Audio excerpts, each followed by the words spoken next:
चलिए स्टार्ट करते हैं। सैलरी ढंग से सुनेंगे। नया चैप्टर है। बेसिकली ये एक पहला हेड ऑफ इनकम है। मैंने क्या बोला? हेड ऑफ इनकम है।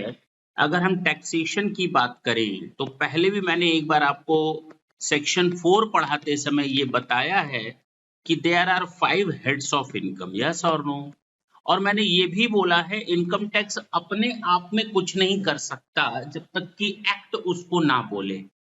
तो यानी कि इस 5 हेड ऑफ इनकम को बताने वाले जो सेक्शंस हैं उस सेक्शन का नंबर है सेक्शन 14। कैसे याद रहेगा? 1 + 4 = 5 हेड्स ऑफ इनकम। बात समझ में आई? 5 हेड्स, ये याद करने का तरीका ये नहीं कि तुम लोग ऐसे ही समझो, ठीक। पहला है इनकम फ्रॉम सैलरी।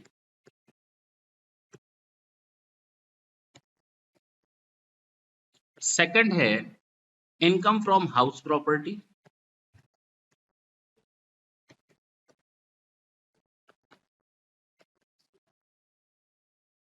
थर्ड है profit and gains from business और प्रोफेशन।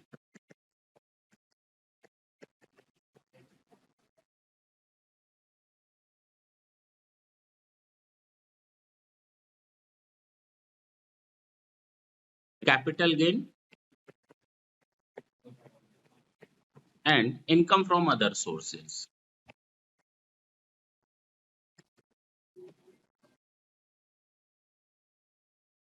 ये 5 हेड्स ऑफ इनकम है और ये इसी सीक्वेंस में रहते हैं। यानी जब हम लोग सैलरी स्टार्ट कर लेंगे तो it means we have to continue it with the house property. After that will start profit and gains of business और profession and after that capital gain and other sources. ऐसा नहीं कर सकते कि पहले इनकम फ्रॉम हाउस प्रॉपर्टी पढ़ा देते हैं, बड़ा आसान है, जल्दी खत्म हो जाएगा। चलो चलो इनकम फ्रॉम अदर सोर्सेज पहले एंड कर ले, फिर हम आगे बढ़ेंगे। चलो पीजीबीपी सबसे लास्ट में करेंगे कैपिटल गेन खत्म करने के बाद। भैया ये सब बेकार की चीजें हैं। आप जब भी स्टार्ट करेंगे you have to start with chapter number 1 means heading number 1। The first head of income is your income from salary. You have to start it with that, क्योंकि टेक्स्ट को समझने के लिए ये जरूरी है। जैसे हमने आपको सेक्शन 1 2 3 4 5 सीक्वेंस में बताया ना। Now it is very easy to communicate with those sections। अगर मैं आज ही आपको बोलूं कि देखो सेक्शन 9 में मैंने पढ़ाया था इनकम डीम टू एक्रू और डीम टू एक्रू और अराइज इन इंडिया, तो आप वहीं से कोरिलेट कर लेंगे। देखो मैंने डिविडेंड इनकम के बारे में सेक्शन 8 पढ़ाया था, तो आप वहां से कोरिलेट करेंगे। इन द सेम वे जब आप पीजीबीपी पढ़े रहेंगे तो आपको कैपिटल गेन आसानी होगी, क्योंकि काफी सारे सेक्शंस एक दूसरे से कनेक्टेड हैं, काफी सारे। मींस अगर बिना पीजीबीपी पढ़े हम कैपिटल गेन पर चले जाते हैं तो समझ लो हमने रट्टाफिकेशन के अलावा कुछ नहीं किया। Is it clear? तो चलते हैं। सबसे पहले पहला हेड ऑफ इनकम। तो एक्ट को पढ़ने के लिए मैंने फर्स्ट डे में भी यही बताया था कि हम लोग को बिल्कुल लाइन से पढ़ना चाहिए, फर्स्ट चैप्टर से स्टार्ट करना चाहिए, सेक्शन नंबर 1 से स्टार्ट करना चाहिए एंड लास्ट तक चलना चाहिए। तो आज हम लोग पहुंचे हैं section 14। They are 5 heads of income: salary, house property, PGBP, capital gain and other sources. Salary, house property, PGBP, capital gain and other sources, ये सेक्शन 14 है। एक सेक्शन 14A। अभी हम सैलरी पर नहीं पहुंचे हैं। हाँ, सैलरी हेड तक पहुंचने के लिए ये थोड़ी चीजें जरूरी है। What is section 14A? ये सेक्शन कहता है, मैं आपके सामने एक एग्जांपल दे देता हूं, अगर वैसे करेंगे तो कंफ्यूजन होगा।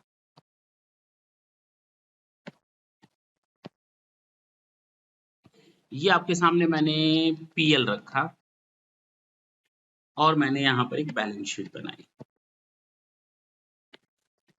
और मैं अकेला एसएससी हूं। बैलेंस शीट मैंने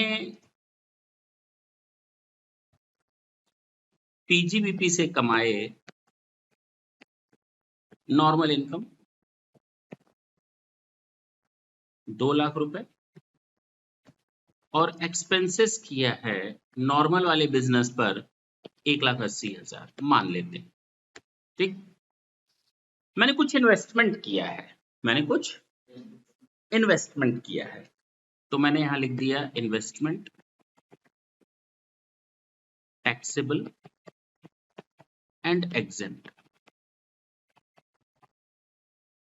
टैक्सेबल इन्वेस्टमेंट किया है मैंने 1 लाख और एग्जेम्प्ट इनकम एग्जेम्प्ट पर किया मैंने 1.5 लाख। इस पर हमको इनकम मिलेगी 12% के हिसाब से, इस पर हमको इनकम मिलेगी 10% के हिसाब से, ठीक है ना? पक्का? तो बताओ इंटरेस्ट मुझे कितना मिलेगा? टैक्सेबल वाले पर मिलेगा 12,000,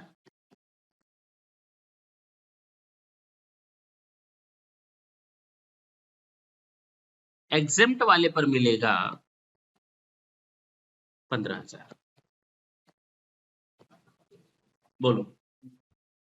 और मैंने इस इंटरेस्ट को कमाने के लिए जो एक्सपेंस किया है,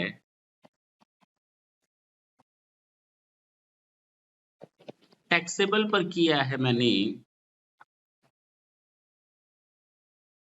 8,000 और एग्जेम्प्ट पर मैंने किया है 6,000। बता सकते हो इंटरेस्ट कितना टैक्सेबल होगा? अगर हम इस ऊपर वाले को किनारे कर दें 2 मिनट के लिए, क्योंकि ये तो नॉर्मल टैक्सेबिलिटी राइज होगी उस पे तो कोई प्रॉब्लम है ही नहीं, कोई बटिफ है ही नहीं कि 2 लाख में से 180 माइनस हो जाएगा। Now 20,000 is my PGBP income. 20,000 मेरा profit and gains of business और प्रोफेशन है, वो बिजनेस से इनकम है, that would be chargeable to tax under the head PGBP. That is clearly means you can see. Now, if we are just talking about interest income, now income is 12,000 and 15,000, expenses is 8,000, 6,000. क्या बता सकते हैं कि taxability कितनी होगी? कितने income पर tax लगेगा?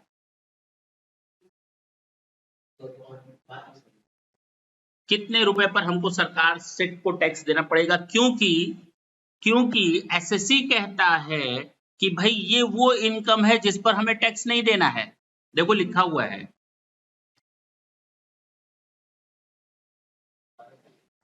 हाँ या ना? 15,000 पर कोई टैक्स देने की जरूरत क्या है भाई? एग्जेम्प्ट है ना, सेक्शन 10 के हिसाब से मैंने इन्वेस्टमेंट कर रखा है, तो इससे जो भी इनकम होगी वो एग्जेम्प्ट होगी। तो यानी 15,000 माफ। टैक्सेबल कितना हुआ? खर्चा कितना हो गया? 14,000। क्योंकि एसएससी तो ये प्ली देगा, ये आर्ग्यूमेंट्स देगा कि भाई ये मेरा बिजनेस है, मैं इन्वेस्टमेंट करता हूं और मैं ये नहीं देखता पैसा मैंने टैक्सेबल में लगाया, एग्जेम्प्ट में लगाया, मेरा टोटल खर्चा 14,000 है, बात खत्म।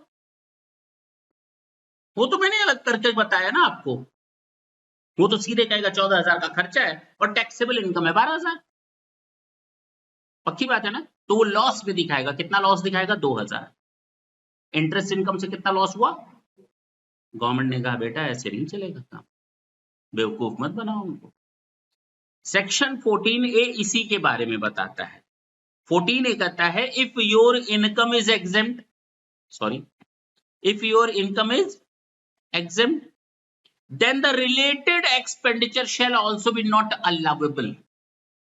उसके साथ वाला खर्चा, अगर कोई इनकम एग्जेम्प्ट होती है तो उसके साथ वाला खर्चा भी हम अलाउड नहीं करेंगे, यानी इसकी नो डिडक्शन, इसकी नो टैक्सेबिलिटी, तो उससे रिलेटेड एक्सपेंडिचर की नो डिडक्शन। आपको उसकी डिडक्शन मिलेगी नहीं, आप करो छूट दो, काहे के लिए 6,000 को माइनस करें भाई? कोई डिडक्शन नहीं मिलेगी, कोई खर्चे की छूट नहीं मिलेगी, कोई खर्चा अलाउ नहीं होगा अगर उससे रिलेटेड इनकम एग्जेम्प्ट है। अब मेरी बात समझ में आई? क्लियर हुआ? पक्का? नहीं? तो कहने का मतलब ये कि 15,000 अगर ये टैक्सेबल है, एग्जेम्प्ट है, तो उससे रिलेटेड खर्चा भी एग्जेम्प्ट हो जाएगा। नहीं समझे मेरी बात? अगर 15,000 आपके ऊपर टैक्स नहीं लग रहा है, एग्जेम्प्ट इनकम है, तो 6,000 पर भी आपको डिडक्शन नहीं मिलेगी, वो हटाओ यहां से। अगर आप इनकम हटा रहे हो टैक्स ना देने के लिए, तो आपको खर्चा भी हटाना पड़ेगा उससे रिलेटेड। अब बात समझ में आई? उसका कोई टैक्स ट्रीटमेंट ना करना। अगर इनकम एग्जेम्प्ट तो खर्चा हटाओ, जब इनकम पर टैक्स नहीं दे रहे हो तो उससे रिलेटेड खर्चे को डिडक्शन कैसे ले सकते हो, छूट कैसे ले सकते हो, अलाउ कैसे करवा सकते हो, एडमिसिबिलिटी कैसे करवा सकते हो? पॉसिबल नहीं है। Is it clear? ये कहता है section 14A।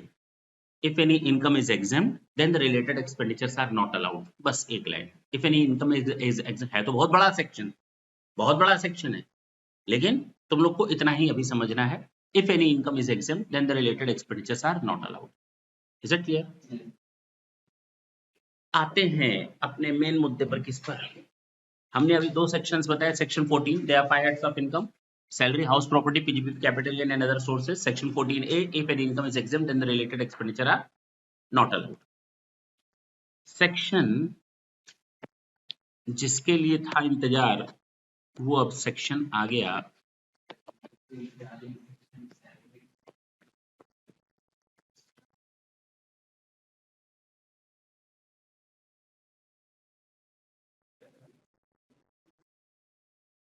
Section 15, charging section of salary.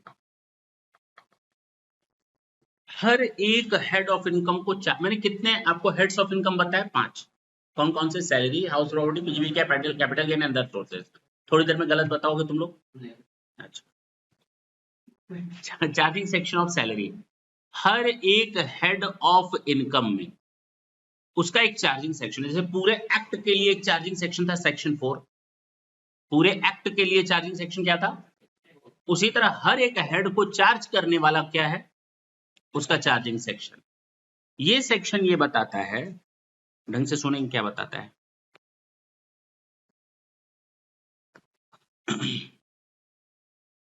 थोड़ा और इंट्रो दे दें.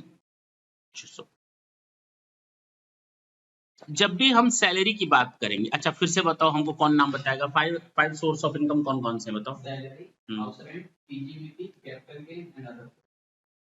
5 सोर्स ऑफ इनकम बताओ. Salary, house property, PGBP, capital gain and other. Line से. हाँ, 5 सोर्स ऑफ इनकम बताओ. हाँ, सैलरी, हाउस प्रॉपर्टी, पीजीबीपी और कैपिटल. बोल लो.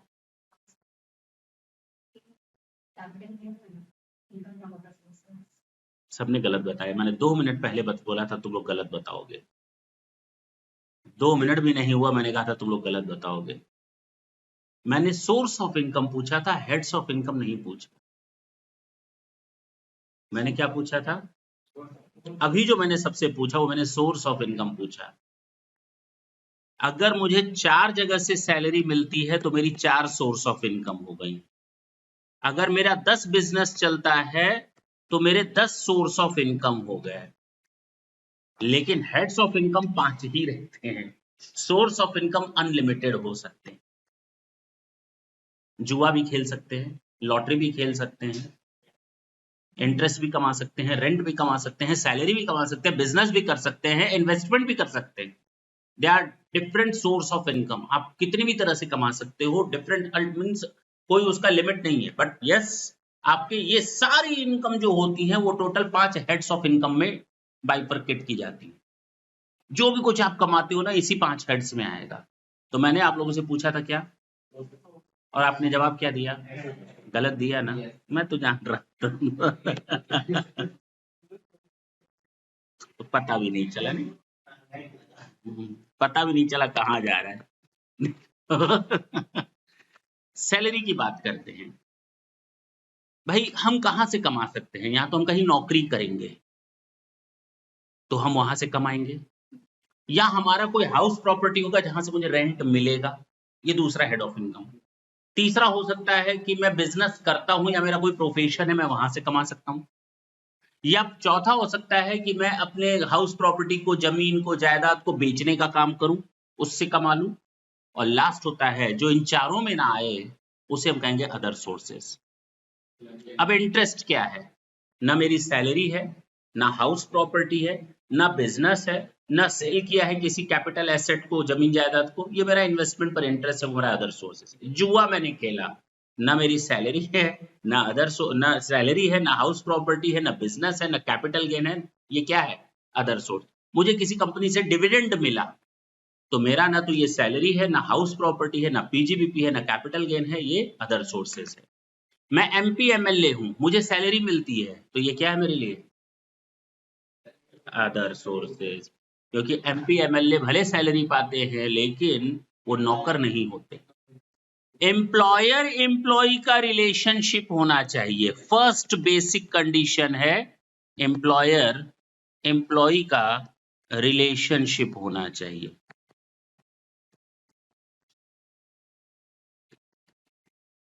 अगर दो लोगों में एम्प्लॉयर एम्प्लॉय का रिलेशनशिप है तो वो कहलाएगा कि जो एम्प्लॉय को मिलेगा वो सैलरी हेड में जाएगा। अगर एम्प्लॉयर एम्प्लॉय का रिलेशनशिप है तो जो भी एम्प्लॉय को एम्प्लॉयर से मिलेगा, मैं जो वर्ड यूज कर रहा हूं ढंग से सुनो, whatever the employee will receive from employer shall charge to tax under the head salary।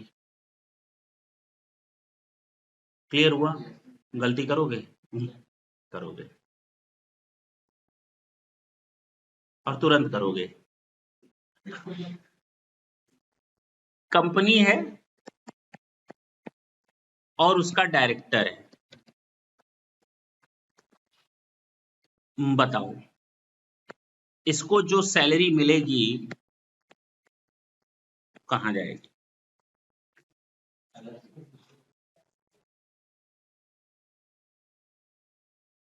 भाई हाउस प्रॉपर्टी है नहीं, पीजीबीपी है नहीं, कैपिटल गेन है नहीं, या तो ये सैलरी में जाएगी या तो अदर सोर्सेस में जाएगी। अगर एम्प्लॉयर एम्प्लॉय का रिलेशनशिप है तो सैलरी में, नहीं तो बताओ क्या है?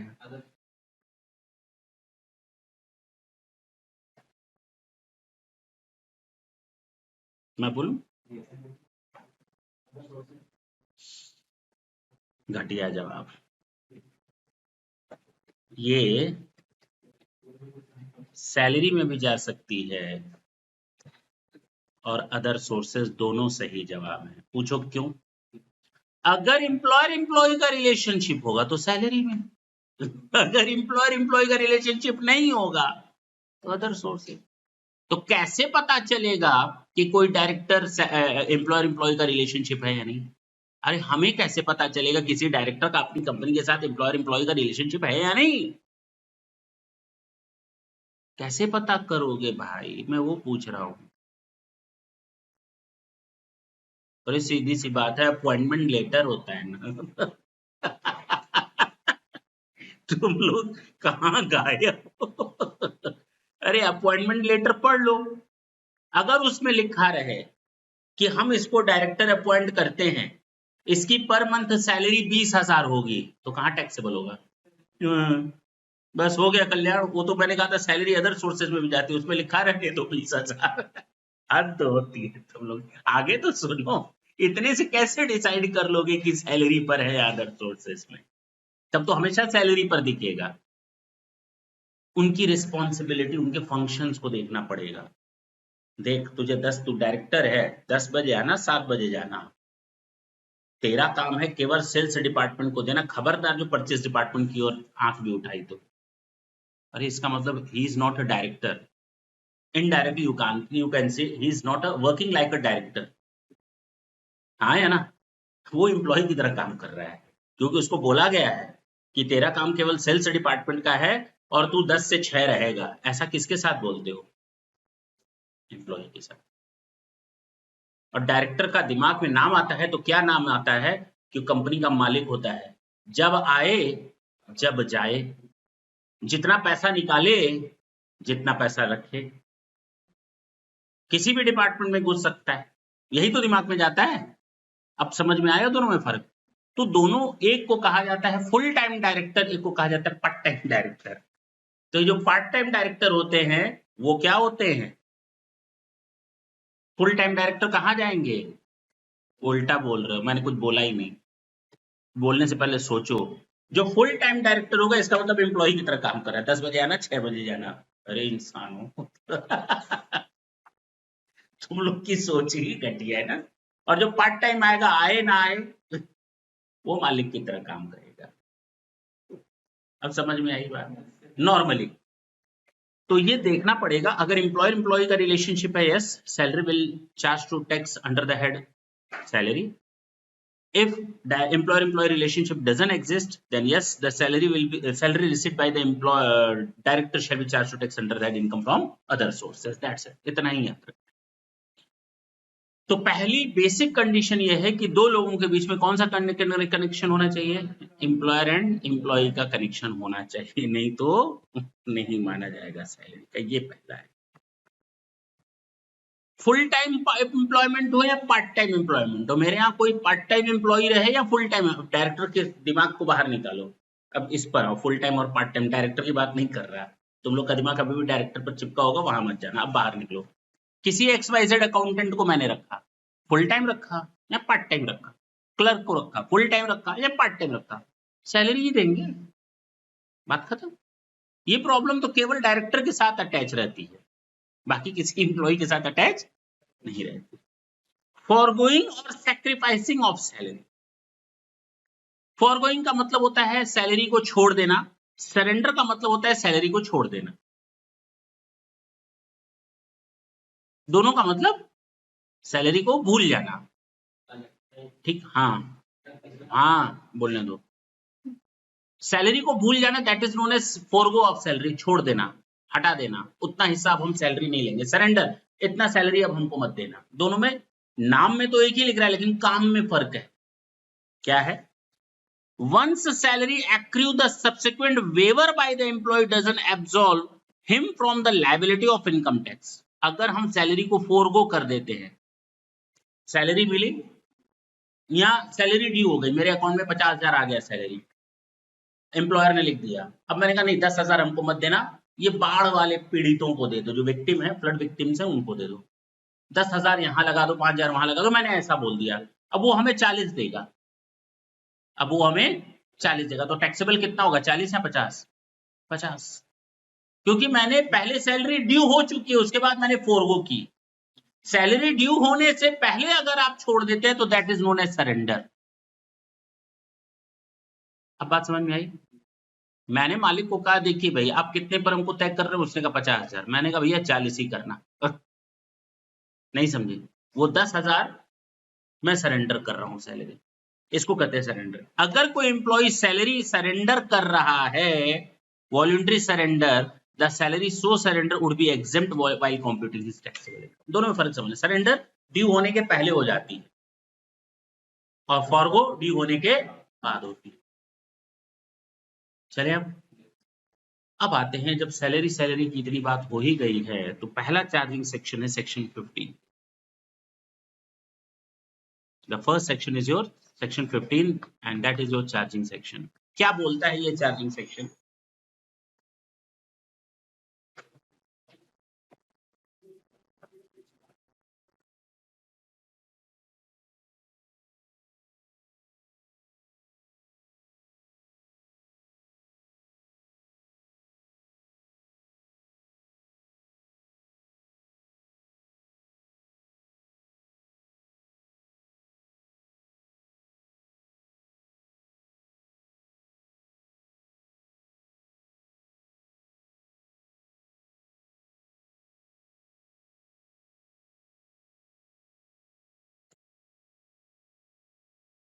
ये याद रखेंगे, अभी पूरा खत्म नहीं हुआ, 2 पॉइंट यही है, ड्यू बेसिस और receipt basis, whichever is earlier. मतलब क्या निकला? कुछ मतलब निकला क्या?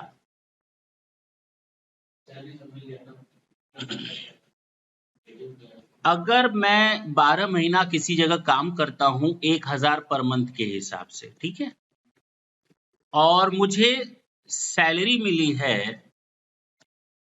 ड्यू तो हुई है 12,000 एक साल की, लेकिन जो मुझे रिसीट हुई है वो मुझे केवल 8,000 रिसीट हुई है, 4,000 अभी मिली, तो हम किस बेसिस पर टैक्स लगाएंगे?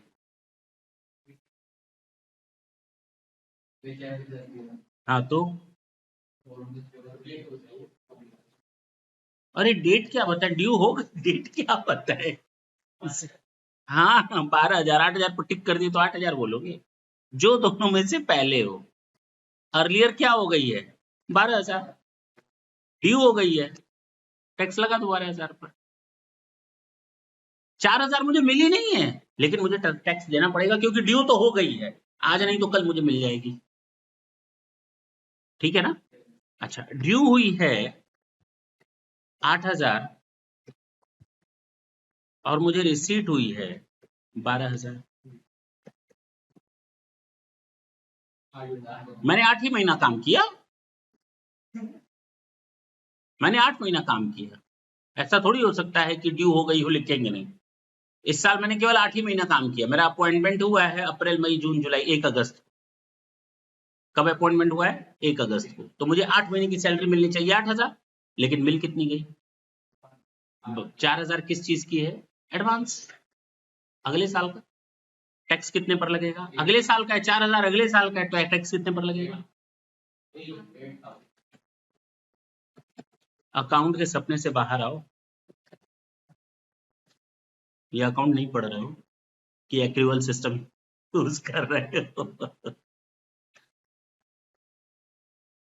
12,000, 12,000 जब बोल दिया तो सही बोला, गलत नहीं बोलेंगे हम। हाँ बोलो। जब नहीं बोलना था हम केवल टिक लगाकर बैठ गए थे। ड्यू कहाँ है भाई? 4,000 का एडवांस सैलरी, 4,000 का एडवांस सैलरी है। हाँ ड्यू हो चुका है, नहीं मिला। तुमने 12 महीना काम किया, 8,000 सैलरी मिली, 4,000 मिलना बाकी है, ठीक है 12,000 पर टैक्स ले लो। मैंने 8 ही महीना काम किया, 8,000 सैलरी ड्यू हुई, लेकिन मैंने तो अपने मालिक से ज्यादा पैसा ले लिया। मालिक जरूरत है पैसे की, दे दीजिए ना, दे दिया उसने। तो टैक्स कितने पर लगाओगे? 12,000 पे। मैंने यहाँ बोल दिया है विच एवर इज अर्लियर, उसके बाद दिमाग अपना बंद कर देना। ये लिख दिया है, ये अकाउंट्स नहीं है कि अकाउंट्स के बेसिस पर तुम लोग लगे चार्ज कर रहे हैं। यहाँ पर वो अकाउंट्स मत सेट करो। तो ड्यू बेसिस और रिसीट बेसिस, अगर आपका ड्यू हो चुका है, नहीं मिला, तो ड्यू बेसिस पर टैक्स लगाओ। ड्यू नहीं हुआ है, रिसीट हो चुका है, तो भैया रिसीट बेसिस पर टैक्स लगाओ। बात खत्म। विच एवर इज अर्लियर, जो दोनों में से पहले हो। लेकिन एक बार टैक्स अगर ड्यू बेसिस पर लग चुका है, बाद में पैसा अगर मिलता है, तो मिलने वाले पैसे पर दोबारा टैक्स मत लगाना, डबल टैक्सेशन नहीं होगा। रिसीट बेसिस पर टैक्स लग चुका है, बाद में ड्यू होगा, तो ड्यू बेसिस पर टैक्स मत लगाना, क्योंकि एक बार टैक्स उस पर लग चुका है। और अब जो क्वेश्चन करने जा रहे हैं, ब्लड प्रेशर थोड़ा हाई होगा, करें?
चलें?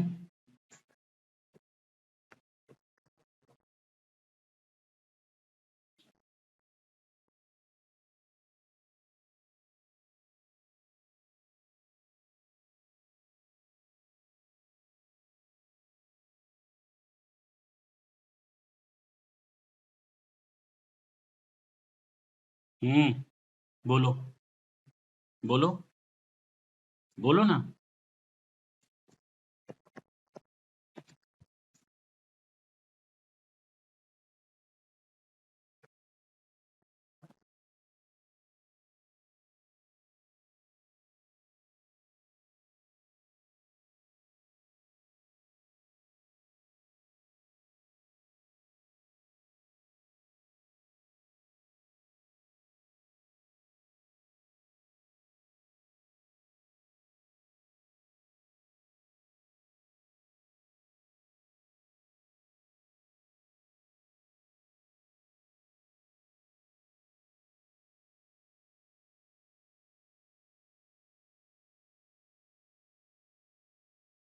करें?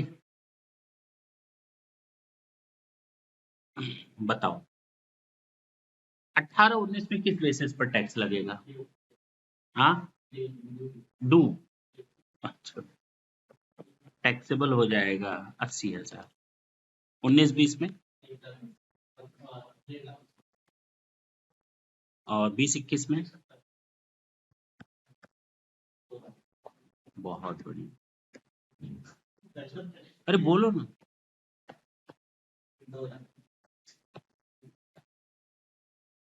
हाँ, कोई गलत दिक्कत है इसमें? अरे बोलो ना, बहुत बड़ी दिक्कत है। हमको ऐसा वैसा ना समझो, हम बड़े काम की चीज। इस पर क्वेश्चन है ही नहीं बुक्स में, सोचो होना चाहिए था ना। ये सब गलत है। जरा देखो तो तुमने टैक्स कितने पर लगाया, टोटल बता सकते हो? टोटल बता सकते हो? 2 3 2 5 50, 6 50, 7 20, 8 70, 9 50। कितने पर टैक्स लगा दिया? और तुमको टोटल ड्यू कितना हुआ था? टोटल तुम्हारी जो इनकम ड्यू हुई थी, भले ही ना मिली हो, जरा उसको टोटल करके देखो। 1 2 3 30, 5 30, 5 70, 6 70, 7 90, 8 60, 8 70। देखो आ रहा है? टोटल करो। 2 3 2 5 5 40, 6 90, 7 90, 8 70। ठीक है, हो गया। अरे हो गया, ठीक है ना? बताओ तुम्हारा टोटल ड्यू हो रहा है 870 और तुम टैक्स दे रहे हो सरकार को 950। ये कैसे पॉसिबल है? जितनी कमाई नहीं है उससे ज्यादा टैक्स कैसे दे दोगे? भले ना मिला हो, 1 रुपया तुमको सैलरी ना मिला, लेकिन तुम 870 पर टैक्स ज्यादा सरकार कैसे ले सकती है 870 से? तो कॉमन सेंस की बात है। अब समझ में आई बात? तो तुमने जो किया वो गलत किया। अब करें इसकी रियलिटी चेक करें। जो पहले हो कितना? जो पहले हो कितना? सर फायदा क्या? सुनो,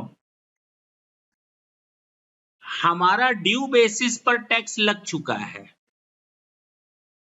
ड्यू हो चुका था, मिला नहीं था। कितना नहीं मिला था? तो 20 पर टैक्स दे चुके हो। ये 20 अब मिलेगा नहीं। कब मिलेगा? कब मिलेगा? अगले साल, यानी इसमें 20,000 पिछले साल का शामिल है। अब बताओ 1 20 या 1 30? 1 30। 1 20 या 1 30? ये 1 30 हो गया ना? तो 1 30, क्योंकि 20,000 पर तो पिछले ही साल टैक्स दे दिया था मैंने। हटाओ उसको। अच्छा सुनो, 1 20 ड्यू था, मिला 1 30, इसका मतलब 10,000 ड्यू नहीं था, तो भी टैक्स लग गया। वो ड्यू होगा क्या? होगा अगले साल ड्यू होगा, उस पर हम टैक्स दे चुके हैं। तो अगले साल जब ड्यू होगा उस पर टैक्स दे चुके हो, अगले साल में से हटाओ।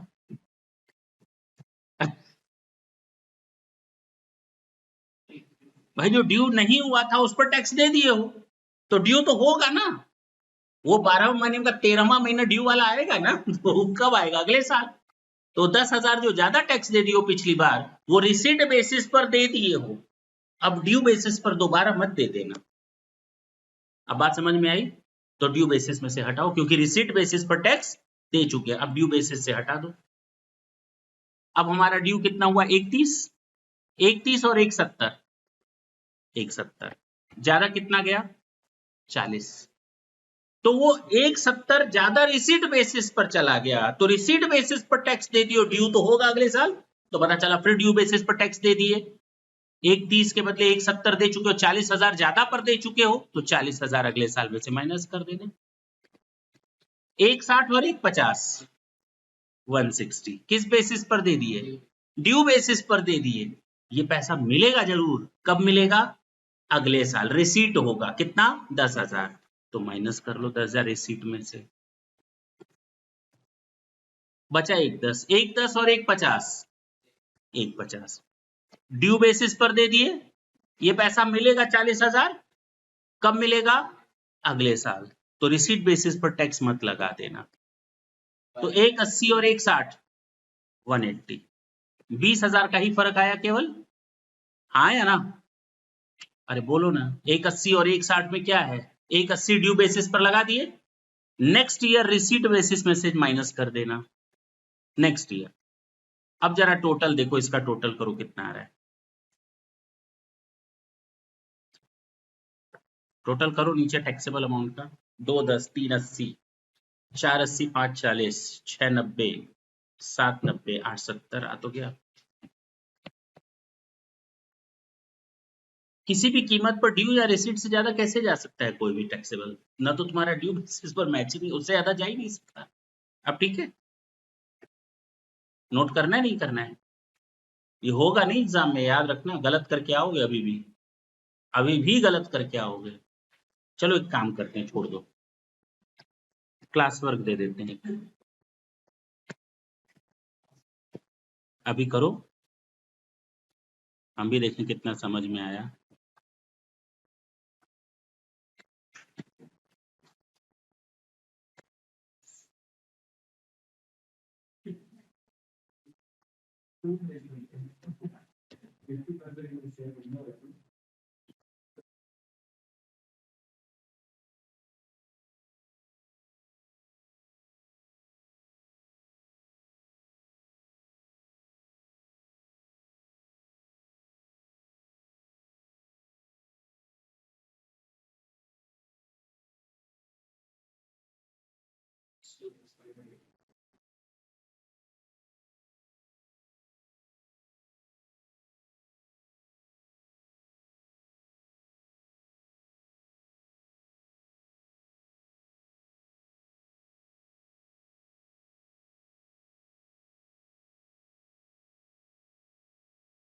हाँ बताओ।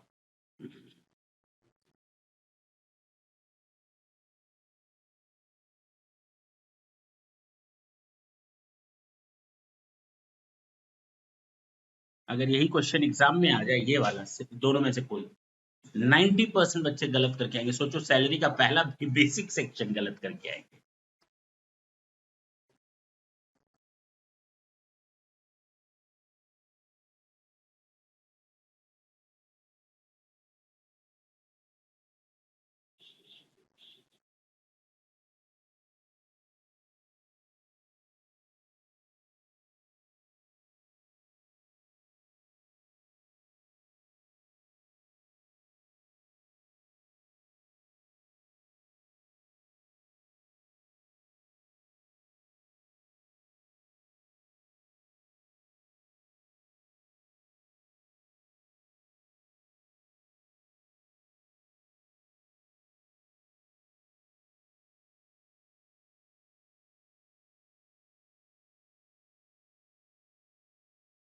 अरे हुआ।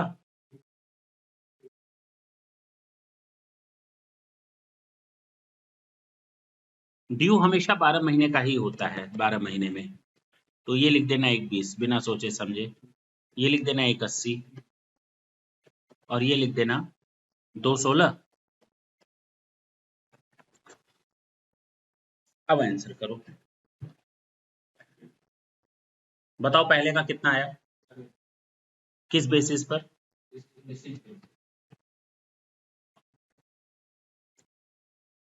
अगले साल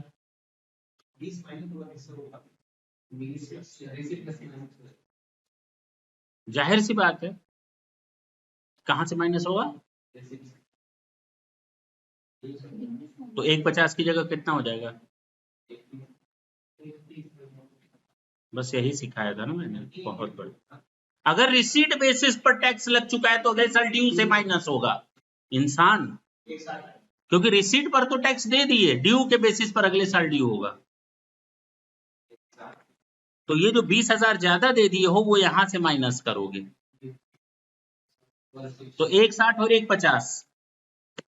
अब ड्यू पर टैक्स लग गया, रिसीट पर नहीं लग पाया 10,000, वो रिसीट तो होगा ना, अगले साल होगा तो रिसीट में से माइनस कर दो। तो 230 और 216। अब तो क्लियर हुआ, कितना सिंपल है नहीं?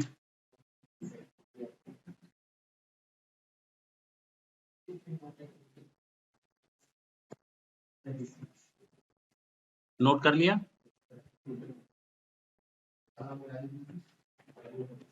ये बुक्स में नहीं मिलेंगे क्वेश्चन सेक्शन 15 से रिलेटेड, याद रखना।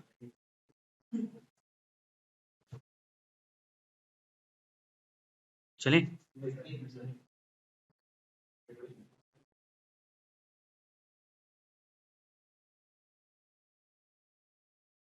अच्छा अभी तक मैंने जो बताया आपको, सेक्शन 14 बताया, there are 5 heads of income, salary, house property, PGBP, capital gain and other sources. Section 14 ने बताया if any income is exempt and the related expenditures are not allowed. Section 15 बताया charging section of salary. 3 point हैं जिसमें 2 point मैंने बताया, due basis और receipt basis, whichever is earlier. Now the third point, अगर आपको कोई एरियर ऑफ सैलरी रिसीव्ड होती है ड्यूरिंग द करेंट ईयर, वो भी हमारा टैक्सेबल होगा under the head salary. Sir कोई नई बात बताते हैं आप, ये कौन सी बात हुई? एरियर ऑफ सैलरी अगर मिल रही है तो टैक्सेबल होगी अंडर द हेड सैलरी। भैया ये स्कोप बता रहा है, section 15 is your charging section, means scope, हम किस किस को शामिल करेंगे सैलरी में। तो ड्यू बेसिस और receipt basis that was okay, लेकिन एरियर ऑफ सैलरी होता क्या है, जो चीज ड्यू होगी वही तो रिसीव होगी, हाँ या ना? यही तो देखा, ड्यू हुआ रिसीट हुआ ड्यू। लेकिन अगर कोई चीज ड्यू ही ना हो, डायरेक्ट रिसीट हो जाए तो वो तो सैलरी में आएगी नहीं। कैसे? मान लो हमारी मालिक के साथ लड़ाई चल रही है पिछले 10 साल से, हमारी सैलरी 10,000 बढ़ाओ पर मंथ, 10,000 बढ़ाओ, मालिक नहीं बढ़ाया, कोर्ट केस मैंने कर दिया। 10 साल बाद सुप्रीम कोर्ट का डिसीजन आया, कोर्ट का डिसीजन आया, बढ़ाओ इसका 10 साल का सैलरी दो इसको 10,000 रुपए के हिसाब से। अब मालिक तो चूंकि 10,000 ड्यू कर ही नहीं रहा था, ड्यू कर देता तो देना पड़ता, वो उसको लग रहा था वो कोर्ट केस जीत जाएगा और मुझे लग रहा था मैं जीत जाऊंगा, मैं जीत गया। अब मुझे अचानक 12 लाख रुपए 1 मिनट में मिल गए। कितने? नहीं समझे? 10,000 पर मंथ के हिसाब से 20, 10 साल का 12 लाख हमको अचानक मिल गया, जो कभी ड्यू हुआ ही नहीं था, वो भी उन ईयर्स में जिस सालों में मैंने काम किया था। टैक्स लगना चाहिए नहीं लगना चाहिए? एम्प्लॉयर से मिला है कि नहीं मिला है? तो सेक्शन 15 कहता है हम उसको भी कवर करते हैं। ये मत सोचना हम उसको कवर नहीं करेंगे, एरियर ऑफ सैलरी। समझे मेरी बात? तो एरियर ऑफ सैलरी केवल डायरेक्ट रिसीव्ड लिखा है, देखो ड्यू वर्ड लिखा भी नहीं है। Area of salary received during the previous year shall also be charged to tax under the head salary after giving deduction under section 89। rebate and relief पढ़ोगे तुम लोग।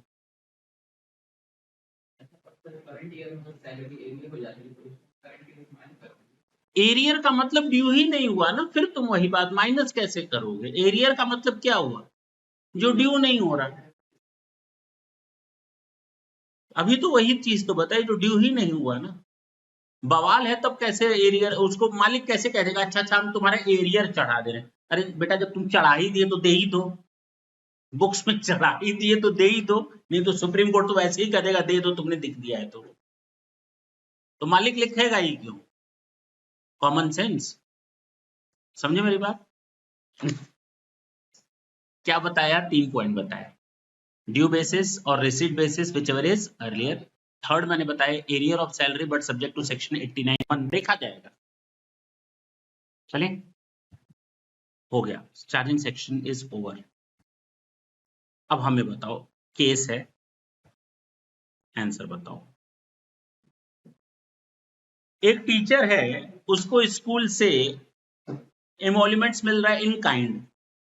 हमने अपने मालिक से बोला मालिक सैलरी दो, उसने कहा गेहूं पड़ा है ले जाओ घर। सैलरी नहीं दे रहे, क्या दे रहे हैं? गेहूं दे रहे हैं।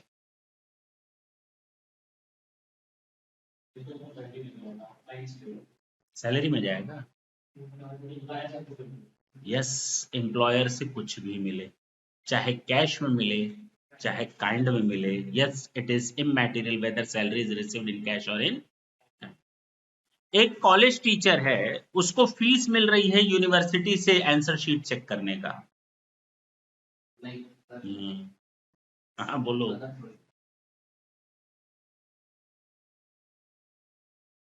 सैलरी इसलिए नहीं है क्योंकि वो टीचर तो कॉलेज का है, पैसा उसको यूनिवर्सिटी से मिल रहा है। एम्प्लॉयर कहाँ है? हम काम तुम्हारे यहाँ करते हैं, पैसा हमको मिल रहा है, इससे तो सैलरी कहाँ से हो सकती है? नहीं समझे?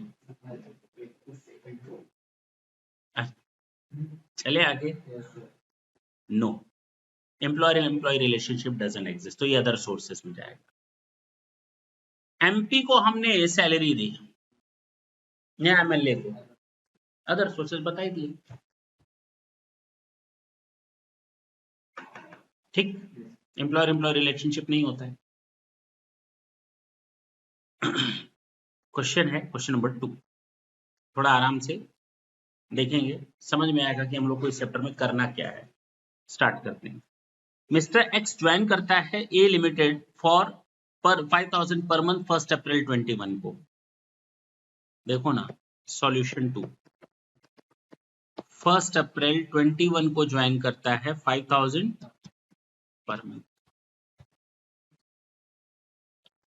In the year 22-23 increment decision was pending, तो ये 21-22 में कोई दिक्कत नहीं आई, लेकिन अगर 22-23 करें तो इंक्रीमेंट का जो डिसीजन है वो पेंडिंग में है। कितने रुपए का मालूम नहीं, देखो, और उसका इंक्रीमेंट 1/4/2023 को फाइनल हो गया कि 22-23 का 1000 देंगे। अरे 23-24 में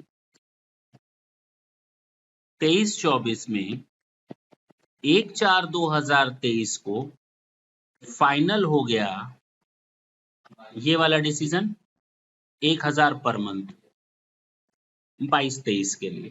बोलो ना, आगे बढ़े, और 23-24 के लिए भी 1500 फाइनल हो गया, इस साल का भी 1500 पर मंथ तुरंत फाइनल हो गया, इसी साल का भी, पिछले साल का भी और इस साल का भी। एरियर ये जो रिसीव हुआ है 5 अप्रैल 2023 को मिला है,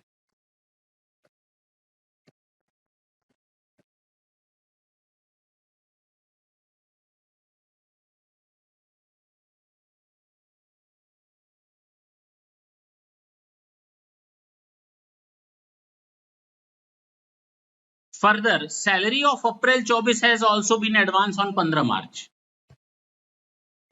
एडवांस सैलरी ऑफ अप्रैल 24, ये हमारा 23-24 का हिसाब किताब। बता सकते हो computation of taxable salary, gross salary हम लिख रहे हैं, टैक्सेबल नहीं लिख रहे, क्योंकि हमने अभी आपको कुछ बताया ही नहीं है। तो प्रीवियस ईयर, असेसमेंट ईयर,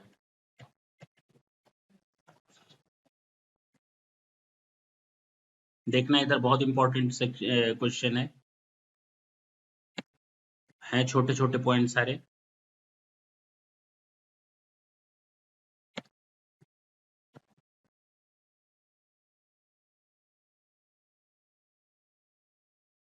अच्छा, सैलरी 1 अप्रैल 2023 से 31 मार्च 2024 तक कितनी थी? हाँ, 5000। कितनी थी? इतनी मार खाओगे, क्वेश्चन ढंग से पढ़ो।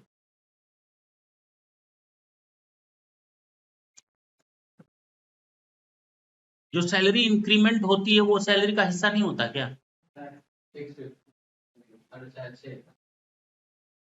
कितना? 6.5? कितना? हम करें सैलरी कितनी है 23-24 में तुम्हारी? जब तुम आए थे तो 5000 रुपए डिसाइड हुई थी, बाद में तुम्हारा इंक्रीमेंट लग गया है, तो वही तो सैलरी का हिस्सा है।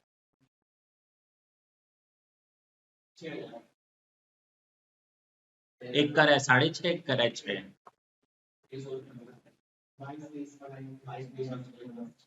हम 23-24 की बात कर रहे हैं। हाँ, कितना? कितना? 7,500। हाँ,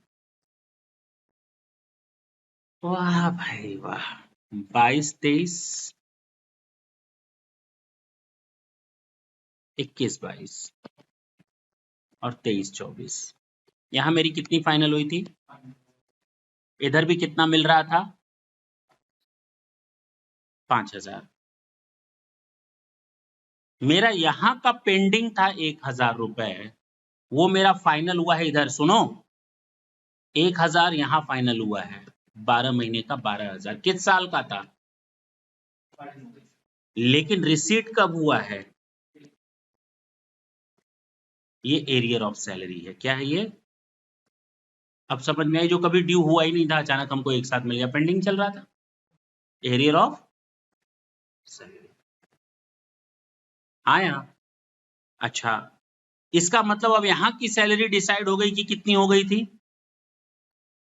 और 23-24 के लिए तुरंत फाइनल कर दिया गया, चलो तुम्हारा इंक्रीमेंट इस साल हम लगा देते हैं 1,500। तो कितना हो गया इंक्रीमेंट टोटल? सर अब 7,500 बोलिए ना। 6,000 तो पिछले साल का था, 1,500 और बढ़ गया इस साल का। इस साल की सैलरी कितनी हो जाएगी? 7,500। और इस साल का ड्यू तो इसलिए नहीं रहेगा क्योंकि पेंडिंग में तो पड़ा नहीं हुआ केस, तो ड्यू होता रहेगा हर महीने। और अप्रैल 23 को ही फाइनल हो गया था। कब फाइनल हो गया था? 5 अप्रैल को फाइनल हो गया था। तो इसका मतलब मेरा पूरा साल वो सैलरी मिलता रहेगा इंक्रीमेंट के साथ। अब समझ में आई? हाँ, यानी 7,500। 5,000 वो, 1,000 जो 22-23 का था वो, और 1,500 इस साल का जो इंक्रीमेंट है, टोटल मिलाकर 7,500 सैलरी हुई। तो 7,500 के हिसाब से 12 महीने की कितनी हुई? 90,000। बोलो। दूसरा, ये भी तो मिला, एरियर ऑफ सैलरी भी तो इसी साल मिली है, 23-24 में, 22-23 का। तो यहाँ लिख देंगे एरियर ऑफ सैलरी। 1,000 के हिसाब से 12 महीने का। एक और सैलरी मिली एडवांस, ये तो 12 महीने की सैलरी ड्यू थी और रिसीट थी ऊपर वाली। एडवांस सैलरी भी तो इस साल मिली है, 1 महीने की। कितना रुपया? 1 महीने का लिखा है ना एडवांस सैलरी। अप्रैल 24 का इस साल मिल गया 7,500। तो रिसीट बेसिस पर टैक्स लगा दिया। हाँ या ना? ड्यू इतना हुआ, रिसीट इतना हुआ, हो गया। एडवांस बेसिस पर टैक्स लग गया, और ये हमारा एरियर ऑफ सैलरी, तीनों चीजें कवर हो गई। बताओ कितना आया टोटल?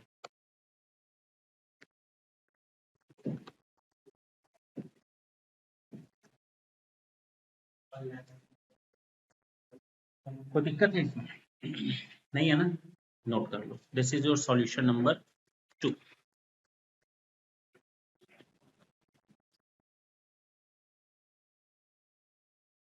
जल्दी करें।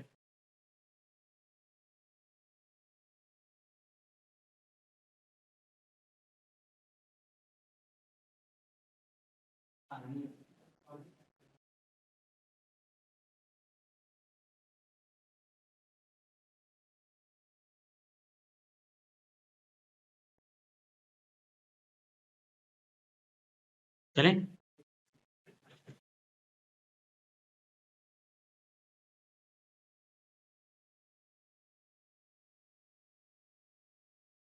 तो सेक्शन 15 भी खत्म।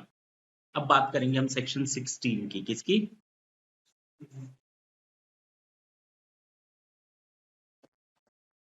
और ये सेक्शन कहलाता है डिडक्शंस। हम लोग को बेसिकली सैलरी में 3 सेक्शंस पढ़ने हैं, सेक्शन 15, 16, 17। 3 सेक्शंस हैं। जो हमारा सेक्शन 16(1)(a) है, ये कहलाता है हमारा स्टैंडर्ड डिडक्शन। जो हमारा सेक्शन 16(2) है, ये कहलाता है एंटरटेनमेंट अलाउंसेस।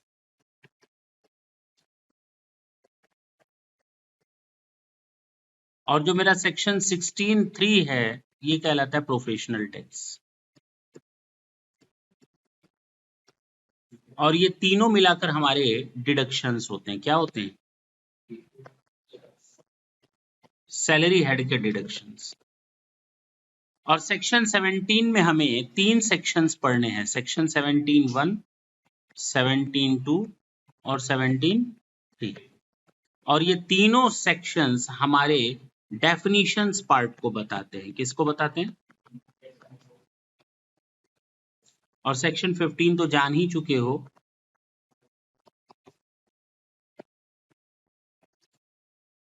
सेक्शन 17(1) बताता है डेफिनेशन ऑफ सैलरी। अरे अरे अरे अरे सर पढ़ा चुके हैं। नहीं, कुछ नहीं बताया। Definition of salary. सेक्शन 17(2) बताता है डेफिनेशन ऑफ परक्विजिट्स। और सेक्शन 17(3) बताता है profit in lieu of salary.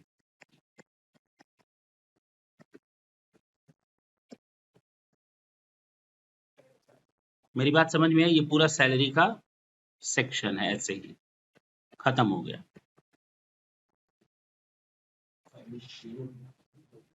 इतने सेक्शंस तुम लोग को पढ़ने हैं।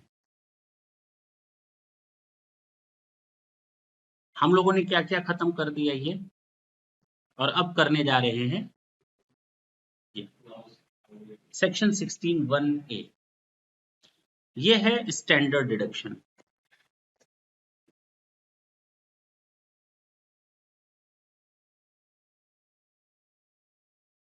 जो भी आपकी ग्रॉस सैलरी होगी ना, जो भी आपकी ग्रॉस सैलरी होगी, इसके में से हम माइनस कर देते हैं स्टैंडर्ड डिडक्शन। ढंग से सुने, 1/3 पहले था एक्चुअल सैलरी और 50,000 विच एवर इज लोअर।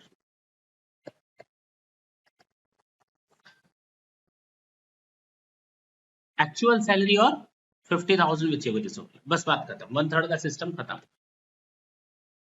क्या बोला मैंने?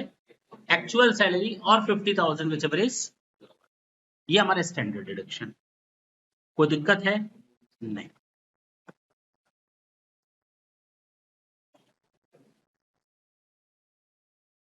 एक्चुअल सैलरी और 50,000 whichever is less minus कर दो, स्टैंडर्ड डिडक्शन।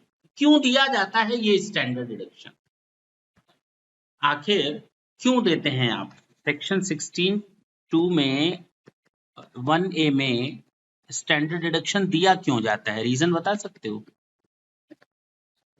अगर मैंने 3 लाख रुपए सैलरी कमाई, तो क्या मेरा इतना भी हक नहीं बनता कि मैं कुछ खर्च करूं जेन्युइनली? हाँ या ना? तो सरकार ने कहा अगर बिजनेसमैन होता है तो वो खर्च दिखाता है, इसका खर्चा हुआ, उसका खर्चा हुआ, परचेज का खर्चा हुआ, ऑफिस एक्सपेंसेस हुआ, ये हुआ।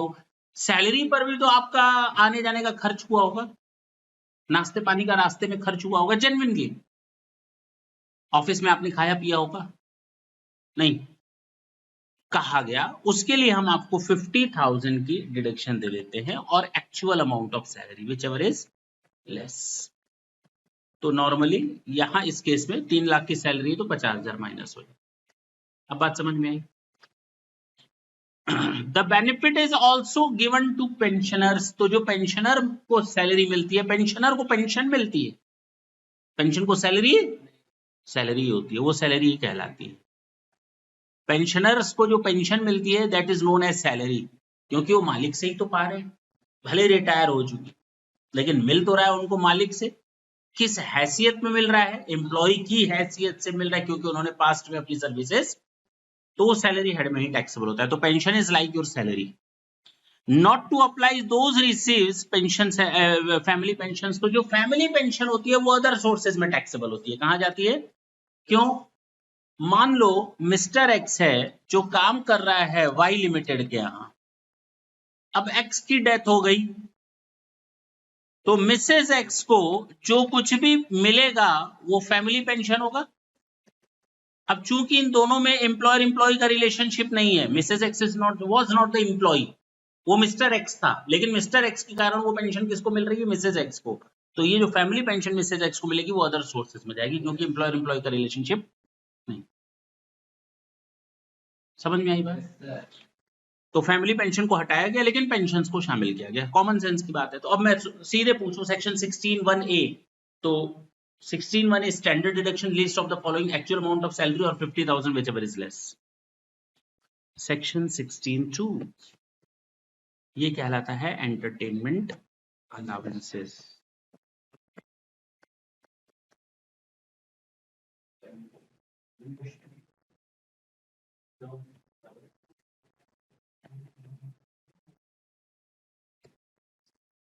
हिंदी में कहते हैं इसको मनोरंजन भत्ता. आगे चल करके हम लोग देखेंगे कि हम लोग को अलाउंसेस भी मिलते हैं और हमें परक्विजिट्स भी मिलते हैं. हमें समझ में नहीं आता हाउ टू डिफरेंशिएट. जो कुछ भी हमें कैश में मिलेगा मालिक से सैलरी के अलावा वो अलाउंसेस कहलाएगा. जो काइंड में मिलेगा वो परक्विजिट होगा, या नॉन मॉनिटरी जो होंगे वो हमारे परक्विजिट्स कहलाएंगे. एग्जाम्पल दें एग्जाम्पल.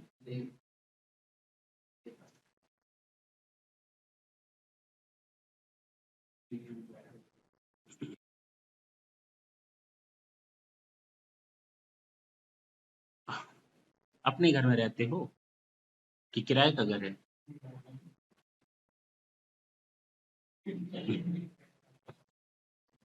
तो इसने बोला नहीं सर किराए का घर है. क्या बोला? तो मैंने कहा तुम्हारा तो बहुत नुकसान होता होगा, किराया देते हो, हमसे तुम तनख्वाह लेते हो 20,000 पर मंथ. किराया कितना देते हो? सर 6,000 चला जाता है किराया हर महीने. तो मैंने कहा कि भाई एक काम करो, हर महीने हमसे 4,000 ले लिया करो किराए का. कितना? तुम्हें फायदा हुआ कि नहीं? कैश में मिला या काइंड में मिला? कैश में. ये कहलाता है हाउस रेंट अलाउंसेस. क्या कहलाता है? अपना घर है किराए का घर है? कहता है किराए का घर है. इसने कहा किराए का घर है.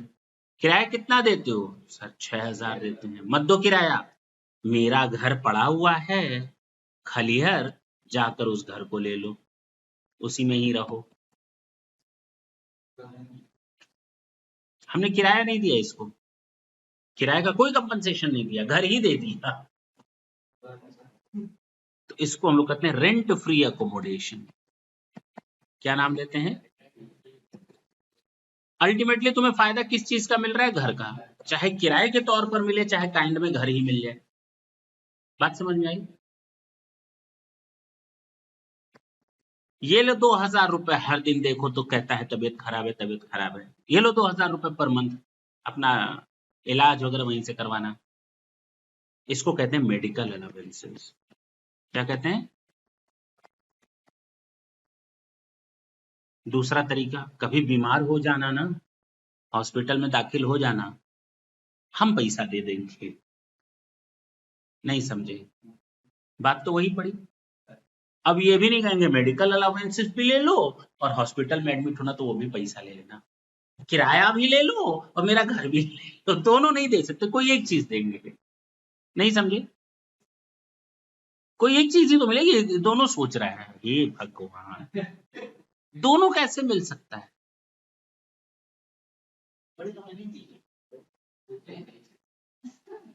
जब तुम्हें घर मिल गया तो किराया क्यों देगी कंपनी? हाँ दोनों 10 चीजें मिलेंगी, लेकिन 2 ऑप्शन से 2 में से कोई से एक मिलेगा. या तो मेडिकल अलाउंसेस हर महीने लो, या कभी बीमार हो जाना तो उसका पैसा ले लेना. अब तुम हर महीने भी ले रहे थे और बीमार होने के बाद भी कह रहे हो मालिक पैसा दे दो. है कि नहीं? दोनों में फर्क समझ में आया? बच्चों को पढ़ाना है, कितने बच्चे? मालिक 2. पढ़ाना है, ये लो हर महीने 500 रुपया. एजुकेशन अलाउंसेस, मैंने हर महीने तुमको 500 रुपया दिया एजुकेशन अलाउंसेस कैश में. बच्चों को पढ़ाते हो कहाँ? अच्छा अरे मेरा स्कूल है उसमें डालो ना उसको. बात समझ में आई? तो फ्री एजुकेशन. बात समझ में आई? वो परक्विजिट हो गया. दोनों में से कोई एक चीज मिलेगी, देखा जाएगा। तो इसको हम लोग कहते हैं अलावेंसेस और परक्विजिट्स। तो हम यहां बात कर रहे हैं सेक्शन 16(2) अलावेंसेस की, जो कैश में मिलता है।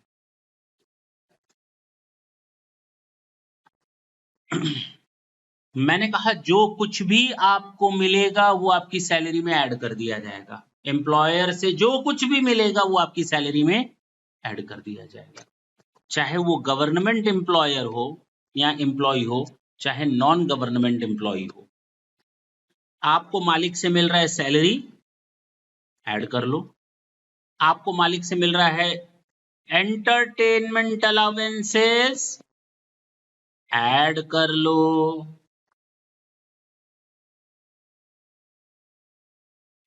बोलने दो, हम जान रहे थे तुम लोग का दिमाग कहां तक है। अब ये हो गई ग्रास नहीं, ग्रॉस सैलरी। क्या हो गई? Grass salary. इसमें से डिडक्शन देते हो ना भाई, जो चीज ऊपर एडेड होती है डिडक्शन, मैंने 10 बार बोला है। डिडक्शन किस चीज का मिलता है? अगर कोई चीज ऊपर एडेड हो तो डिडक्शन मिलता है। तो डिडक्शन अंडर सेक्शन 16(1)(a) तो मिलेगा ही मिलेगा 50,000 तक, या actual which ever is less. दूसरा, अंडर सेक्शन 16(2) एंटरटेनमेंट केवल यहां मिलेगा, यहां नहीं मिलेगा। नॉन गवर्नमेंट एम्प्लॉय को ये बेनिफिट नहीं मिलता। ऐड हो जाता है, माइनस नहीं होता। गवर्नमेंट एम्प्लॉय का ऐड हो जाता है लेकिन माइनस होता है। हम किसकी बात कर रहे हैं इस सेक्शन 16(2) में? हम इसकी बात कर रहे हैं, सेक्शन 16(2). अब बात समझ में आई? कितना डिडक्शन मिलेगा हम उसकी बात करें। तो available only to a government employ. Least of the following is deductible.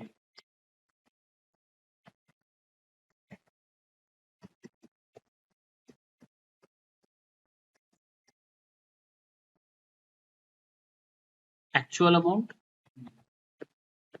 5,000, 1/5 of basic salary.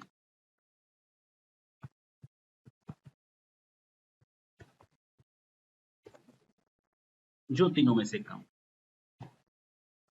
Actual amount 5,000, 1/5 of basic salary. Actual amount 5,000, 1/5 of basic. 1/5 का मतलब 20%, उसको बोल सकते हो 20% of basic salary. Actual amount 1/5 या 5,000, बात खत्म। ये 5,000 टोटल अमाउंट है, पर मंथ नहीं है। 2 महीने का, 3 महीने का, 6 महीने का, साल भर का, we are not concern with that. 5,000 in totality you can get that deduction. अगर 3 ही महीना उसने काम किया है तो भी 5,000 यहाँ पर आएगा ही आएगा। 5,000 कोई पर मंथ या पीरियड पर बेसिस नहीं है। समझ में आई बात? तो अगर हमसे कोई क्या entertainment allowances, then we can say that yes this deduction is available according to section 16(2), available only to a government employee. List of the following is deductible. Actual amount 5,000, 1/5 of basic salary. That's it. इसके अलावा कुछ भी नहीं करना। Sir salary का मतलब क्या? Basic दिया हुआ है, बेसिक दिया हुआ है ऑलरेडी, बेसिक सोचना ही मना है। सैलरी का मतलब क्या? सर सैलरी में और भी मतलब होता है क्या? हाँ, सैलरी में बहुत ज्यादा मतलब होता है। वो होता है सेक्शन 17(1) के हिसाब से। किसके हिसाब से? कहाँ लिखा ये? किधर लिख दिया था? ठीक है ना? सेक्शन 17(1) के हिसाब से सैलरी की डेफिनेशन अभी देखेंगे 2 मिनट बाद। ठीक, तो हमारा सेक्शन 3 हो गया अभी तक। Charging section, section 15 actual amount, sorry, due basis और receipt basis whichever is earlier, arrear of salary but subject to section 89(1). दूसरा हम लोगों ने देखा section 16(1)(a) standard deduction, actual amount of salary और 50,000 whichever is less. Section 16(2) entertainment allowances available only to a government employee. List of the following is deductible. Actual amount 5,000, 1/5 of basic salary. That's it. हो गया खत्म। Section 16(3) professional tax का deduction. किसका deduction?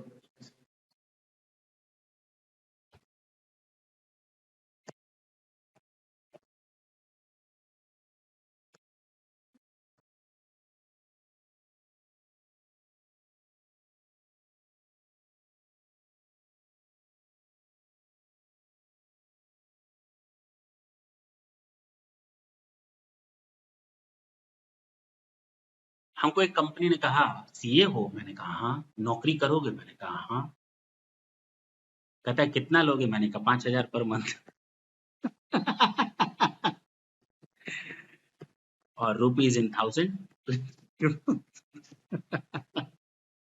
50 lakh रुपए लेंगे, ठीक है ना। तो फिलहाल इसको छोड़ देते, जीरो का कोई वैल्यू नहीं होता। 5,000 पर मंथ, तो वो कैलकुलेट कर रहा है कितना हुआ। तो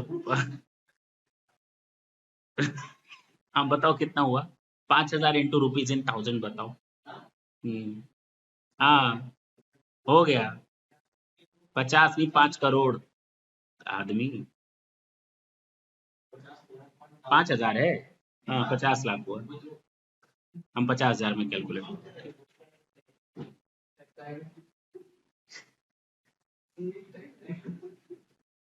50 लैक्स है, हम 50,000 में तीन जीरो जोड़ रहे थे। तो प्रोफेशनल टैक्स अगर हमें 5,000 रुपए पर मंथ सैलरी मिलती है, तो उसने कहा ठीक है आओ सीए हो ना, मैंने कहा हाँ भाई ये सर्टिफिकेट है। तो अब हुआ क्या कि मैं उसके पास पहुंचा, काम करने लगा, अब नौकरी तो मिल ही गई थी। और सीए इंस्टीट्यूट कहती है कि भाई आप लोग हर साल ना मेंबरशिप का रिन्यूअल करवाएंगे, आप लोग फीस देंगे, सर्टिफिकेट ऑफ मेंबरशिप, अगर आप नहीं देंगे तो आपका मेंबरशिप कैंसिल, आप सीए नहीं रहे, you are no more CA. तो मैंने कहा नौकरी मिली गई है, काहे के लिए पांच वो भी 2-4 हजार खर्च करें, मैंने वो नहीं किया। समझ में आई बात। तो क्या मैं सीए रहा, मेरा नाम रजिस्टर ऑफ मेंबर से काट डाला गया।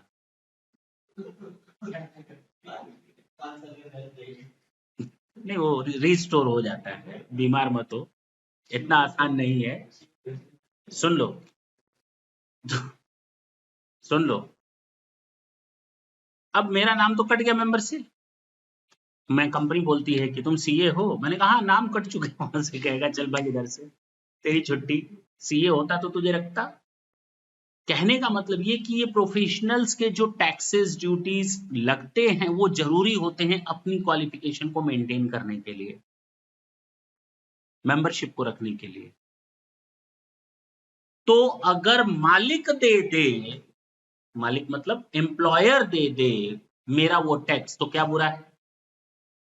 हाँ, तो अगर मालिक देता है तो पहले सैलरी में ऊपर ऐड करो, क्योंकि जो कुछ भी मुझे मालिक से मिलेगा वो मेरी सैलरी है, और उसके बाद मैं डिडक्शन ले लूंगा प्रोफेशनल टैक्स के नाम पर, क्योंकि मैंने अपनी जेब में तो रखा नहीं, मैंने तो दे दिया।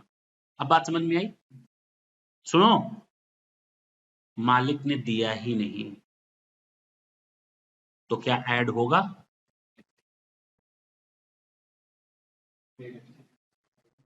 बोलो। लेकिन मैंने दे दिया इंस्टीट्यूट को, डिडक्शन मिलेगा? मिलेगा, क्योंकि मैंने तो अपनी सैलरी में से ही दिया होगा ना। कहां से दिया होगा, कोई चोरी करके थोड़ी दिया होगा। वो ऊपर जुड़ा हुआ है। मालिक देता तो जोड़ करके अलग से फिर माइनस करते, मालिक ने नहीं दिया तो मेरी सैलरी में से ही गया होगा, वो सैलरी में शामिल। तो ये याद रखना, professional tax is always deductible. कितना? जितना आप एक्चुअल पेमेंट करेंगे उतना। Professional tax is deductible to the extent of actual payment. मैं फिर से बोलूं, professional tax is always deductible to the extent of actual payment, बात खत्म। चाहे मालिक दे या ना दे, दिमाग में ये बात बैठा ले। अच्छा, एम्प्लॉयर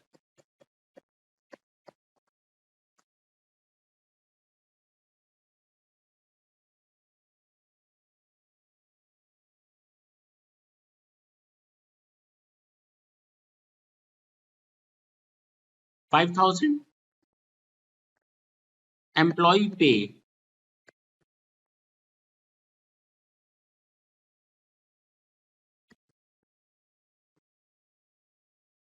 एम्प्लॉय ने पेमेंट किया है 8,000, मालिक से मिला कितना, और पेमेंट हम कितना कर रहे हैं? 8,000, तो मुझे छूट कितने मिलेगी? 8,000। यही तो पता है एक्चुअल पेमेंट, चाहे मालिक से मिले या ना। नहीं समझे? कॉमन सेंस की बात है, मिले या ना मिले मालिक से कोई फर्क ही नहीं पड़ता।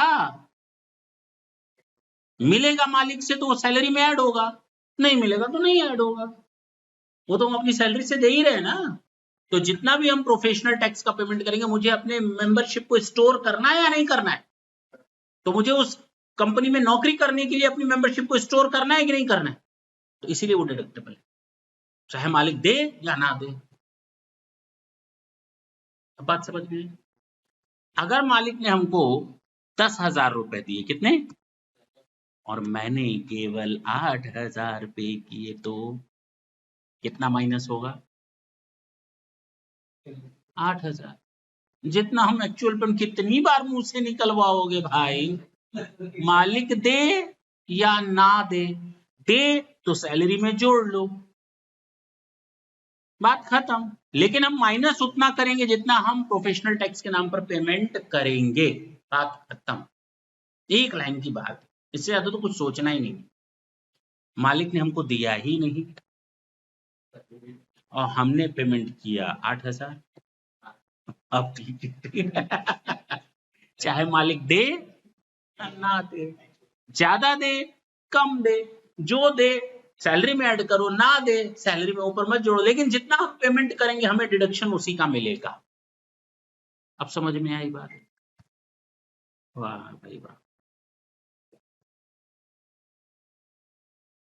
Professional tax or tax on employment paid by employee levied under state act shall be allowed as deduction. Such deduction is available only on actual payment.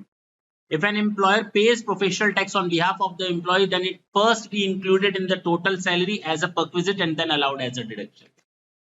बात समझ में आई? करोगे इस क्वेश्चन को?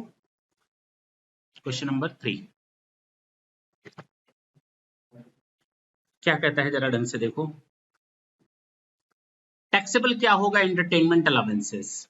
Basic salary 8,000, DA 2,000, taxable perquisite 35,000, entertainment allowances 4,000। इस allowances में 20,000 खर्च किया गया एंड बैलेंस बचा लिया गया है। गवर्नमेंट एम्प्लॉय है, नॉन गवर्नमेंट एम्प्लॉय है?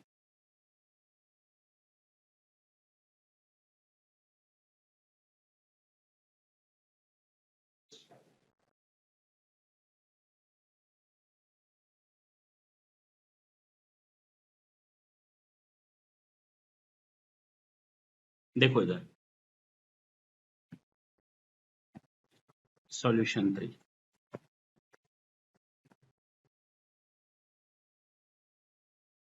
Calculation of taxable salary.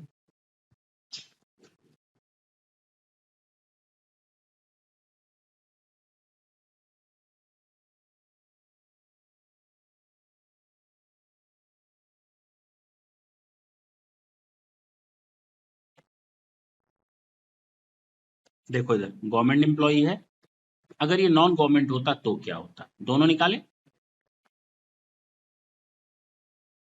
Salary कितनी है? बेसिक 8,000 पर मंथ, तो बेसिक सैलरी है 96,000। बोलो, इधर देखो डीए है 2,000, डियरनेस अलाउंसेस 2,000 पर मंथ, 24,000।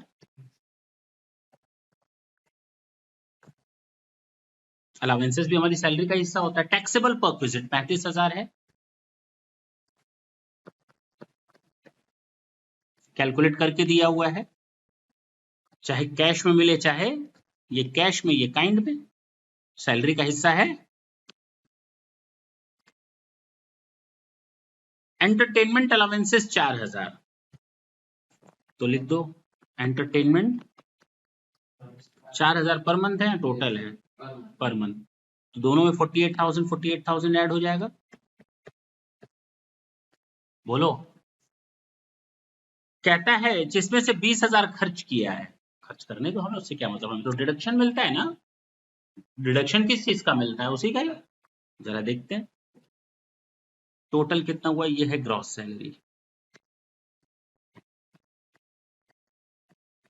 एक 20, एक 90, 2,03,000 माइनस करोगे डिडक्शंस अंडर सेक्शन 16। सबसे पहले 16(1)(a) कौन सा डिडक्शन है? Standard deduction. 50,000 और actual amount which ever is less, दोनों में से 50,000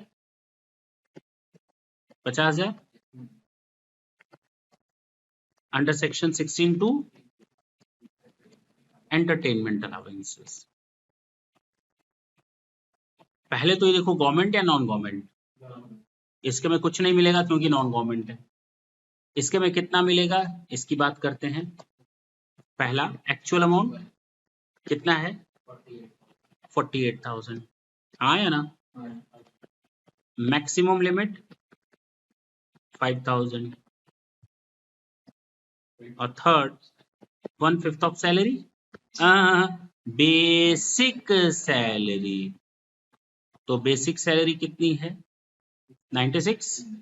तो 96 का 1/5 कितना होता है?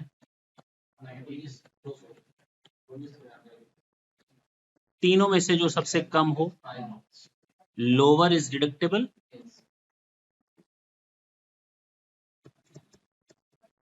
5,000। तो यहाँ कितना माइनस हो जाएगा?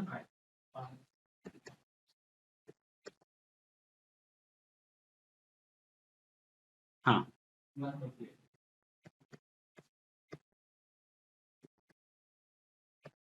ये है आपकी टैक्सेबल सैलरी। नहीं समझ में आई बात?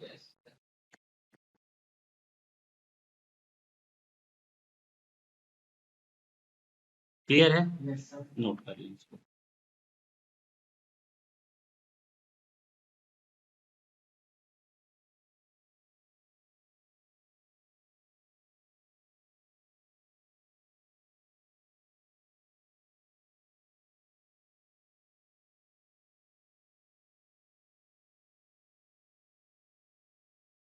हो गया? डेफिनेशंस। अभी तक हम लोगों ने क्या देखा? Section 14, there are 5 heads of income: salary, house, property, PGBV, capital gain and other sources.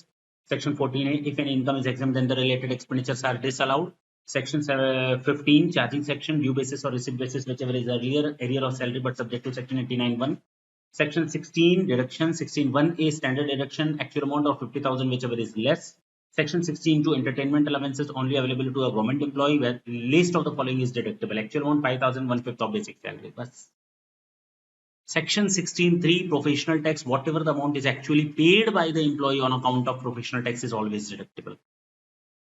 Section 17 definition part है।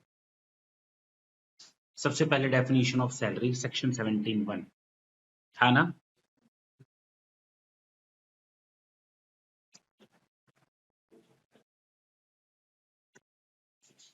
Section 17(1) definition of salary। देखो यार, बेसिक सैलरी और वेजेस, क्या मजदूरी भी सैलरी होती है? किसी को मजदूरी दूंगा तो सैलरी है।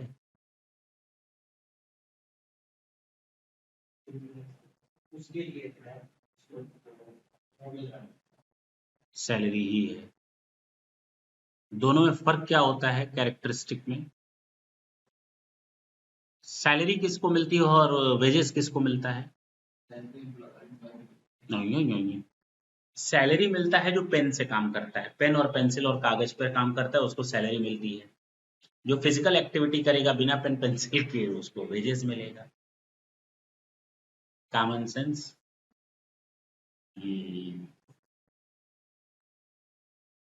यहाँ कोई फर्क नहीं है इनकम टैक्स में। आपको सैलरी मिले या आपको मतलब दिहाड़ी करके आओगे वेजेस मिले आपको सैलरी मिले या आपको वेजेस मिले, दोनों सैलरी ही माना जाएगा। तो सैलरी की डेफिनेशन में सैलरी, वेजेस, एन्यूटी, एन्यूटी वार्षिकी, जो आपको अपने एम्प्लॉयर से सालाना कुछ ना कुछ मिलता है, सलीना, एन्यूटी के नाम पर। तो basic salary, wages, annuity, pension. ओ पेंशन भी तो एम्प्लॉयर एम्प्लॉय के रिश्ता होने के कारण मिलता है। तो basic salary, wages, annuity, pension, bonus अगर एम्प्लॉयर से एम्प्लॉय को मिल रहा है, कमीशन अगर एम्प्लॉयर से एम्प्लॉय को मिल रहा है, परक्विजिट्स अगर एम्प्लॉयर से एम्प्लॉय को मिल रहा है, अलाउंसेस अगर एम्प्लॉयर से एम्प्लॉय को मिल रहा है, gratuity, provident fund, profit in lieu of salary, हो गया। Basic salary, wages, annuity, pension, gratuity, provident fund, leave encashment, perquisites, allowances, bonus, commission, section 80 CCD, section 80 CCH ये नया है, इस साल ऐड हुआ है, डी पुराना है और एच इस साल अग्निवीर वाला हिसाब किताब। समझे मेरी बात? जो अग्निपथ है ना, वो है, जरा देखो, ये इस साल का नया अमेंडमेंट है, देखो फाइनेंस एक्ट 2023 का। व्हाट इज अग्निपथ स्कीम वो भी मैंने समझा दिया है।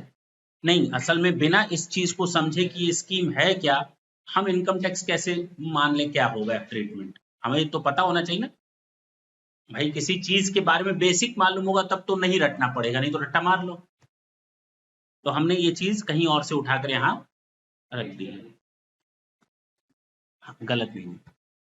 Basic salary, wages, annuity, pension, gratuity, provident fund, leave encashment, perquisite, profit in लिeu of salary, fees and commission और बोनस। एक चीज हमने नहीं बताई थी, एडवांस सैलरी, ये जोड़ देना, ठीक है? अच्छा, 80 CCD बोल दिया, 80 CCH बोल दिया, बस इतना ही याद रखना है। अगर शुरू से अगर नाम याद रखा जाए, सैलरी का क्या मतलब होता है? Salary doesn't mean basic salary. Salary में बेसिक सैलरी के अलावा काफी चीजें कवर होती हैं।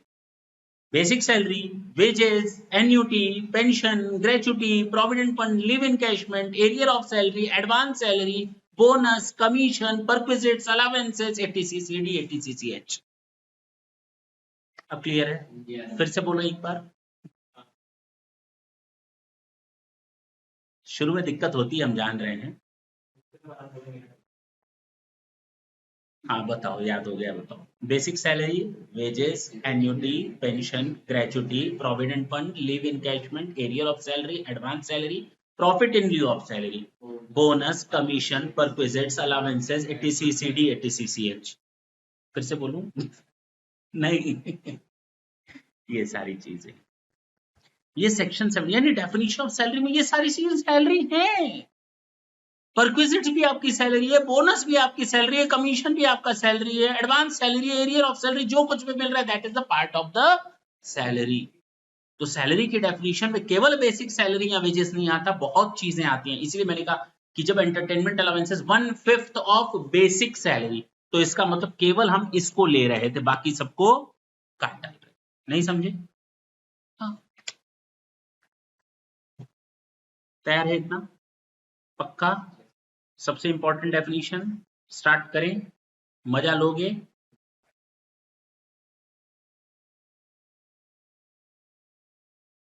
आज नहीं लेना है। चलो कोई दिक्कत नहीं। तो मत बोला करो ऐसे बीच में, मन टूट जाता है। इतना अच्छा सुर लय ताल चल रहा था। पूछ, बोला है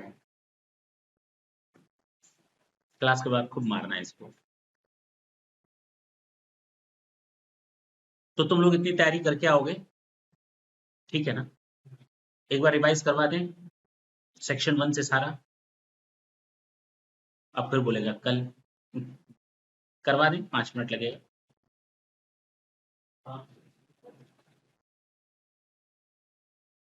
हिम्मत बांधो, एग्जाम पास करना है, थोड़ी हिम्मत बांधनी पड़ेगी।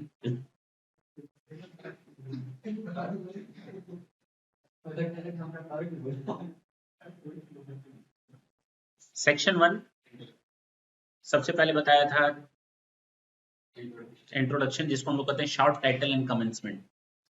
This is Income Tax Act 1961 applicable from 1st April 1962 equally applicable throughout India. Section 2 बताया था section definition part जिसमें section 231 बताया था person की definition. Individual, HUF, firm, AOP, BOI, company, local authority, artificial juridical person. Section 3 बताया था previous year defined.